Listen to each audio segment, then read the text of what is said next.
ಈ ದಾರಿಯಲ್ಲಿ ನಡಿಬೇಕಾದ್ರೆ ಅಷ್ಟು ಸುಲಭದ ಪಯಣ ಆಗಲ್ಲ.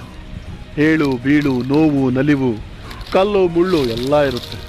ಅದನ್ನು ದಾಟಿ ನಿಂತೋರೆ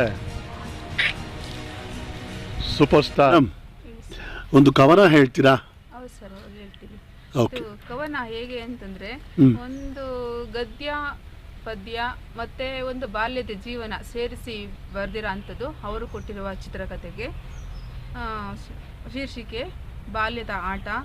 ಬಾಲ್ಯದ ಆಟ ಪಗಡೆಯಾಟ, ಪಳಗಿದ್ರೆ ಆಡು ನೋಡ, ಚೌಕ ಬಾರದ ಕವಡೆಯ ಚದುರಂಗ ನೋಡ, ಗುಂಪು ಗೋಲಿ ಆಟಕ್ಕೆ ವೃತ್ತ ಮಾಡಿ, ಎದುರಾಳಿ ಗೋಲಿ ಬೆರಳೆತ್ತಿ ಹೊಡೆ, ಅಚ್ಚನ ಕಲ್ಲು ಗುಚ್ಚಿ ಹಿಡಿದು ಹಾಕುವೆ, 5ರ ಮೇಲೆ ಬಣವೆ ಎತ್ತಿ ಸೆಣೆವೆ, ಕಬಡ್ಡಿಯ ಆಟದ ತುಳಿತಕ್ಕೆ ಪಂದ್ಯ ಕಟ್ಟಿ, ಬಾಜಿ ಪಾಜಿ ಹಾಕಿ ಹಿಡಿಯ ಹೊರಟೆ, ಗಿಲ್ಲಿ ದಾಂಡಲು ಗಿರಕಿ ಹೊಡೆದು, ಉಫೆಯಲ್ಲಿ ಕಡ್ಡಿ ಗಿಲ್ಲಿ ಬೇಲಿಯಲ್ಲಿತ್ತು, ಹುಣಸೆ ಬೀಜದ ಆಟದಲ್ಲಿ ಬಟ್ಟಲಿತ್ತು, ಆಟದ ಮಧ್ಯೆ ಮನೆ ಖಾಲಿಯಾಗುತ್ತಿತ್ತು, ಸೈಕಲ್ಲು ಟೈರು ಜೊತೆಗೆ ಓಡಿಸಿಕೊಂಡು ಎದ್ದು ಬಿದ್ದು ಸ್ಕೂಟರ್ ಸವಾರನ್ನ ಮೀರಿಸಿದ್ದುಂಟು ಬಾಲ್ಯದ ಆಟಗಳು.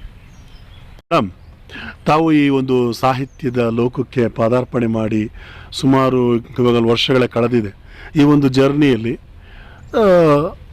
ಇದರಲ್ಲಿ ನಮ್ಮ ಹಿಂದೆ ಇದ್ಕೊಂಡು ಮಾತಾಡೋರು ಇರ್ತಾರೆ, ನಮ್ಮ ಮುಂದೆ ಮಾತಾಡೋರು ಇರ್ತಾರೆ, ಎಲ್ಲ ಥರ ಜನಗಳಿರ್ತಾರೆ. ಎಲ್ಲೋ ಒಂದು ಕಡೆ ಯಾವತ್ತೋ ಒಂದು ದಿವಸ ಅವ್ರಂಗೆ ಮಾತಾಡಬಾರ್ದಾಗಿತ್ತು, ನನಗೆ ತುಂಬ ಬೇಜಾರಾಯಿತು ಅಂದಂತಹ ದಿನಗಳಿದಾವ?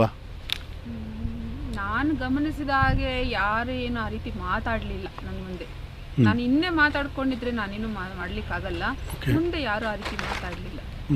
ಸರಿ, ತಾವು ಇವಾಗ ಒಂದು ಕವನ ಬರೆದಿರ್ತೀರಾ, ಅದನ್ನು ಅವ್ರು ಓದಿ ಈ ಥರ ಟೀಕೆ ಮಾಡಿದಾಗ ತಮ್ಗೇನು ಅನಿಸಿದೆ? ಸೊ ಕಲಿಯೋದು ಇನ್ನೂ ಬಹಳ ಇದೆ. ಕಲಿಯೋಕ್ಕೆ ಇನ್ನೂ ಸರಿಯಾದ ದಾರಿ ತೋರಿಸಿದ್ರು, ಇನ್ನು ಕಲಿಯೋಣ ಅನ್ನೋ ಒಂದು ಆಸಕ್ತಿ ಮೂಡುತ್ತೆ. ಓಕೆ. ಎಲ್ಲೋ ಒಂದು ಕಡೆ ವೇದಿಕೆಯಲ್ಲಿ ತಾವು ಒಂದು ಸಾಹಿತ್ಯನ ಪ್ರೆಸೆಂಟ್ ಮಾಡ್ತಾ ಇರ್ತೀರ. ಆ ಸಂದರ್ಭದಲ್ಲಿ ಭಯ ಅನ್ನೋದು, ಯಾಕಂದರೆ ವೇದಿಕೆಗೆ ಫಸ್ಟ್ ಟೈಮ್ ಹೋದಾಗ ಪ್ರತಿಯೊಬ್ಬರಿಗೂ ಆ ಒಂದು ಅಳಕಿರುತ್ತೆ. ತಮ್ಗೇನಾದರೂ ಆ ಥರ ಆಗಿರೋದು ಉಂಟಾ? ಹೌದು, ಒಂದು ಪ್ರತಿ ಸ್ಟೇಜಲ್ಲೂ ಅದು ಈಗಲೂ ಆಗ್ತಾನೆ ಇದೆ ಭಯ ಅಂತ ಅನ್ನೋದು. ಅದು ಹೇಳ್ಬೇಕು ಅಂತ ಇಲ್ಲಿಂದ ಎಷ್ಟು ಪ್ರಿಪೇರ್ ಆಗೋದ್ರೂ ಅಲ್ಲಿ ತೊದಲಿಸ್ಬಿಡ್ತೀನಿ, ಭಯ ಪಟ್ಬಿಡ್ತೀನಿ. ಓಕೆ. ಆ ಒಂದು ಸಂದರ್ಭದಲ್ಲಿ ಯಾರಾದರೂ ಏನಾದರೂ ಹೇಳಿರೋದು ಉಂಟಾ? ಸೊ ಕೆಳಗಡೆ ಏನಾದರೂ ಹೇಳಿರ್ತಾರೇನೋ, ನನ್ನ ಕಿವಿಗೆ ಯಾರು ಏನೂ ಆಗಲಿಲ್ಲ ಇದುವರೆಗೂ. ಸರಿ, ತಾವು ಬಹಳ ದೂರ ಇದಕ್ಕೆ ಜಿಲ್ಲಾ ಮಟ್ಟದಲ್ಲಿ, ರಾಜ್ಯ ಮಟ್ಟದಲ್ಲಿ ಹೋಗಿ ಕಾರ್ಯಕ್ರಮಗಳು ಭಾಗವಹಿಸ್ತಾ ಇದ್ದೀರಾ. ಸೊ ಆ ಸಂದರ್ಭಗಳಲ್ಲಿ ತುಂಬ ಕಡೆ ಹೋದಾಗ ಅನುಕೂಲಗಳಿರಲಿಲ್ಲ, ಆ ಒಂದು ಇದೆಲ್ಲ ಇರೋದಿಲ್ಲ, ಅದೆಲ್ಲ ಹೇಗೆ ಮೇಡಮ್? ಸೊ ಏನಿಲ್ಲ, ಧಾರವಾಡಕ್ಕೆ ಹೋಗಿದ್ದಾಗ ಸಂಕಲ್ಪ ಶೆಟ್ಟರ್ ಅವರೇ ಎಲ್ಲ ವ್ಯವಸ್ಥೆ ಮಾಡಿಸಿದ್ರು. ಮತ್ತೆ ಬರಬೇಕಾದ್ರೆ, ಅಲ್ಲಿಗೆ ಹೋಗ್ಬೇಕಾದ್ರೆ ಬಸ್ ಇದೇ ರೀತಿ ಇರುತ್ತೆ, ಹೀಗೆ ಹತ್ತಬೇಕು, ಇಷ್ಟೊತ್ತಿಗೆ ರೀಚ್ ಆಗುತ್ತೆ ಅಂತ ಅವರು ಇನ್ವಿಜಿಲೇಟರ್ಸ್ನ ಬಿಟ್ಟಿದ್ರು. ಮತ್ತು ನಾವು ಬಸ್ಸಲ್ಲಿ ಇಳಿದಾಗ ಅವರು ಇನ್ವಿಜಿಲೇಟರ್ಸ್ ನಮ್ಮನ್ನು ಬರ ಮಾಡಿಕೊಂಡ್ರು. ಏನೂ ಸಮಸ್ಯೆ ಆಗಲಿಲ್ಲ ಎಲ್ಲೂ. ಅಂದರೆ ಹೋಗಿದ್ದ ಕಡೆ ಎಲ್ಲ ತುಂಬ ಚೆನ್ನಾಗಿ ತಮಗೆ ಒಂದು ಆದ್ಯತೆ ಕೊಟ್ಟಿದ್ದಾರೆ. ಸೊ ತಾವು ಸಹ ಹೋದಾಗ ನಿಮ್ಮ ಒಂದು ಏನು ಪ್ರೆಸೆಂಟೇಷನ್ ಇತ್ತು ಅದನ್ನು ಕೊಟ್ಟಿದ್ದೀರಾ, ಭಾಳ ಚೆನ್ನಾಗಾಗಿದೆ. ಓಕೆ, ಇದೆಲ್ಲ ಒಂದು ಕಡೆ ಆಯಿತು.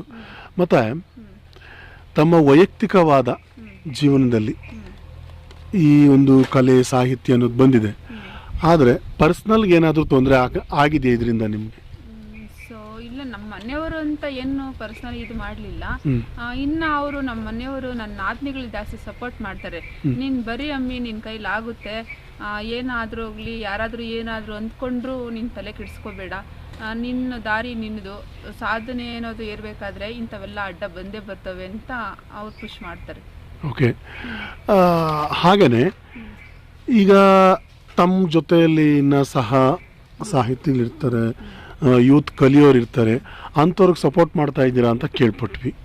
ಸೊ ಅವಕ್ಕೆ ಯಾರನ್ನ ಕಲಿಬೇಕು ಅಂತ ಆಸಕ್ತಿ ಇದ್ದರೆ ಬೇರೆ ಗ್ರೂಪ್ಗಳಿಗೆ ಸೇರಿಸೋದು. ಮತ್ತು ಅವ್ರೇನಾದರೂ ತಪ್ಪು ಬರೆದಿದ್ರೆ ಬರಹದಲ್ಲಿ, ಇವಾಗ ನಾನು ಸಹಿತ ನಾನು ತಪ್ಪುಗಳನ್ನೆಲ್ಲ ಚೇಂಜ್ ಮಾಡಿ ಯಾರೋ ಸರಿ ಮಾಡಿದ್ದಕ್ಕೆ ನಾನು ಇಲ್ಲಿವರೆಗೂ ಬಂದಿದ್ದು, ಆ ರೀತಿ ಅವರಿಗೂ ಅದೇ ರೀತಿ ನಾನು ಪ್ರೇರೇಪಿಸ್ತೀನಿ. ಓಕೆ. ಈಗ ನಾನು ಮೊನ್ನೆ ರೀಸೆಂಟಾಗಿ ನಡೆದಂತಹ ಒಂದು ಕಾರ್ಯಕ್ರಮದಲ್ಲಿ ನಾನು ಸಹ ಅದನ್ನು ಸಾಮಾಜಿಕ ಜಾಲತಾಣಗಳಲ್ಲಿ ನೋಡಿದ್ದೀವಿ. ನಮ್ಮ ಡಾಕ್ಟರ್ ಆಂಜಿನಪ್ಪನವರು ಅವ್ರ ಬಗ್ಗೆ ಆ ಒಂದು ಕಾರ್ಯಕ್ರಮದಲ್ಲಿ ತುಂಬ ಚೆನ್ನಾಗಿ ಮಾತಾಡಿದ್ರಿ ನೀವು. ಕನ್ನಡ ಸಾಹಿತ್ಯ ಪರಿಷತ್ತು ಸಮ್ಮೇಳನ ಅದು, ಆ ವಿಚಾರ ಏನು ಅನಿಸ್ತಾ ಇದೆ ನಿಮಗೆ? ಅದು ನಾನು ಫಸ್ಟ್ ಒಂದ್ಸತಿ ನಮ್ಮ ಮ್ಯಾಮ್ ಒಬ್ಬರು ಪ್ರಮೀಳಾ ಮಹದೇವ್ ಅಂತಿದ್ರು, ಅವರು ಕರ್ಕೊಂಡೋದ್ರು, ಏನು ಸಮ್ಮೇಳನ ಅಧ್ಯಕ್ಷರು ಆಯ್ಕೆ ಮಾಡ್ತಾರೆ ಬಾ ಹೋಗೋಣ ಅಂತ. ಅವತ್ತು ಹೋದ್ರೆ ಆಗಲಿಲ್ಲ. ನೆಕ್ಸ್ಟು ನಾನು ಇನ್ನೊಂದ್ಸತಿ ಕರೆದ್ರು, ನನಗೇನೋ ಒಂದು JDS ಮೀಟಿಂಗ್ ಇತ್ತು, ಹೋಗೋಕ್ಕಾಗಲಿಲ್ಲ.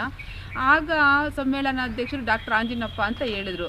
ನಾನು ಮೀಟಿಂಗಲ್ಲೇ ಕೇಳ್ತಾ ಇದ್ದೆ ಸಮ್ಮೇಳನಾಧ್ಯಕ್ಷರು ಯಾರು ಅಂದ್ಬಿಟ್ಟು, ಒಂದು ಕ್ಯೂರಿಯಾಸಿಟಿ ಯಾರಾಗ್ತಾರೆ ಅನ್ನೋದು. ನಾನು ಮನೆಗೆ ಬಂದೆ, ಆಂಜಿನಪ್ಪನವರು ಅಂತ ಅಂದಿದ ತಕ್ಷಣನೇ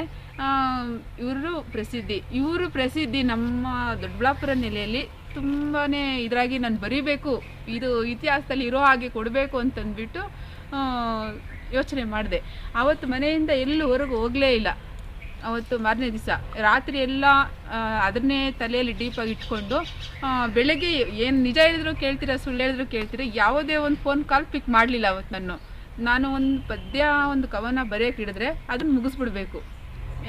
ಅದರಲ್ಲೂ ಆಂಜಿನಪ್ಪ ಅವರು ಅಂದರೆ ನಮಗೆ ತುಂಬ ಹತ್ರದವರು, ಇಷ್ಟ. ಅವರು ಅಂದರೆ ತುಂಬ ಇಷ್ಟ. ಏನೇ ಒಂದು ಅವರ ಕಾಯಿಲೆಗಳ ಬಗ್ಗೆ ಫೇಸ್ಬುಕ್ಕಲ್ಲಿ ಹೇಳ್ತಾರೆ ಅಂದರೆ ಯಾರು ಏನಾದರೂ ಅಂದ್ಕೊಳ್ಳಿ, ಅವ್ರ ತಲೆ ಕೆಡ್ಸ್ಕೊಳ್ಳಲ್ಲ, ಇರೋದ್ರ ಬಗ್ಗೆ ಪಟ ಅಂತ ಚೆನ್ನಾಗಿ ಹೇಳ್ತಾರೆ. ಅವರ ಒಂದು ಆ ಮಾತು, ಆ ವ್ಯಕ್ತಿತ್ವ ನನಗೆ ತುಂಬ ಇಷ್ಟ. ಅದರಿಂದಾಗಿ ವಿಭಿನ್ನವಾಗಿ ಬರೀಲೇಬೇಕು ಅಂತೇಳಿ ಸಮ್ಮೇಳನಾಧ್ಯಕ್ಷರು ಇವತ್ತು ಆಯ್ಕೆ ಮಾಡಿದ್ರು, ನಾಳೆ ಹಂಗೆ ಅದನ್ನು ಬರೆದೆ.